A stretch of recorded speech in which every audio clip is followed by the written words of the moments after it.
ওষুধ সংকটে নোয়াখালীতে পরিবার পরিকল্পনা খাতে ব্যাহত হচ্ছে সেবা। যাদের সামর্থ্য আছে তারা বাইরে থেকে বেশি দামে ঔষধ ও জন্ম নিয়ন্ত্রণ সামগ্রী কিনছেন।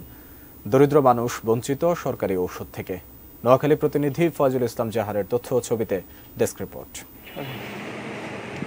নোয়াখালী জেলার ৯টি উপজেলায় মা ও শিশুর চিকিৎসায় ভূমিকা রাখছে সরকারি বেসরকারি পরিবার পরিকল্পনা সেবা কেন্দ্রগুলো। মাতৃমৃত্যু শূন্যের কোটায় এবং শিশু মৃত্যু অর্ধেকে নেমে এলেও আশঙ্কার বিষয় হচ্ছে জন্ম নিয়ন্ত্রণের ওষুধ সংকট। তাতে পরিবার পরিকল্পনা কার্যক্রম হুমকির মুখে। ঘন বসতিপূর্ণ অঞ্চল নোয়াখালী। বিভিন্ন উপজেলার মা ও শিশু কেন্দ্র, এপি/এবি ইউনিয়ন পরিবার পরিকল্পনা কেন্দ্রগুলো ঘুরে দেখা গেছে জন্মবিরোধীকরণ ওষুধ ও সুরক্ষা সামগ্রীর সংকট সবখানেই। খাওয়ার বড়ি বা পিল এবং কন্ডোমের মজুদ একেবারেই কম, আর ইঞ্জেকশনের মজুদ শূন্যের কোটায়। কন্ডোমের ক্ষেত্রে কন্ডোমটা পাওয়া যায় না, এরপরে যে আপনার ইঞ্জেকশন পাওয়া যায় না, এরপরে আপনার আইডিটা হয় কম। এটা তো এদের অফিস জানে কেন পায় না, কি ওষুধ নাই এই জন্য ওরা দিতে পারে না, সেটা তো আমরা জানি না।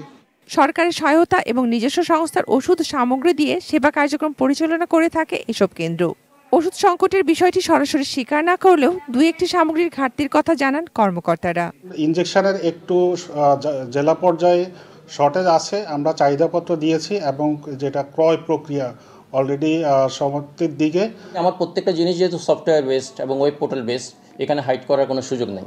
কাজে আমি তখনও যারা যোগাযোগ করেছে আমি ওনাদেরকে অনুরোধ করেছি যে আপনারা ওয়েব পোর্টাল দেখেন, আমার কাছে কী আছে না আছে এটা দেখেন। আমার কোনো শর্টেজ তখনও ছিল না, কিন্তু কোনো আইটেমে হয়তো সাময়িক পরিমাণের তুলনায় যেটা আমার দরকার সেই তুলনায় কম আসছে। সমস্যার সমাধানে দ্রুত উদ্যোগ নেবেন জেলার শীর্ষ স্বাস্থ্য কর্মকর্তা।